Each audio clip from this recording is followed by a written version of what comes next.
I understand this is a very intense week for your country for a number of reasons, including the diplomacy that's happening right now as we sit here in Geneva. Your president said Ukraine faces a choice between losing its dignity or losing a key ally, the United States. What has been agreed to at this point? Well, as it is known, the consultations are still ongoing between Ukraine and the American officials. This is Secretary of State Rubio and also Secretary of Army Driscoll, who arrived a little bit earlier. These consultations are still continue on the basis of the proposal of the American side on 28-point peace plan, as it's been called here. European allies are also present in Geneva these days to work hand in hand with the Ukrainian delegation, but also with the American delegation to discuss the proposals on our and on their side. So the consultations are still ongoing, but there has been a number of points which have been already widely discussed in public. Are you aware of Russia making any concessions at this point? Well, it is not seen this way from the proposal which is on the table.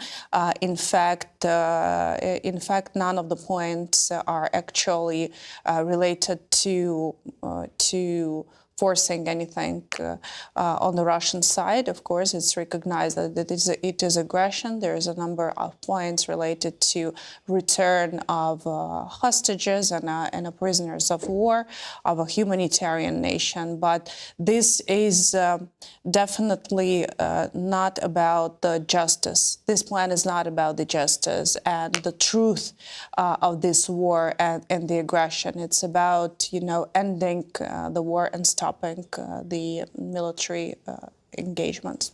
It's unfair to Ukraine, you're saying? Well, again, I think this should be divided. This plan is not about justice, and this plan is about a number of actions proposed as part of estimated agreement between Ukraine and potentially Russian Federation. Ukraine is in intensive engagement in a very constructive way with the American side, and under the umbrella of U.S. leadership, these discussions are ongoing, and we believe that the fair peace is not the words, but this is something that should be put on a paper. So, yes. Have you been told that the United States will cut off military and intelligence sharing if President Zelensky doesn't agree to this plan by Thursday?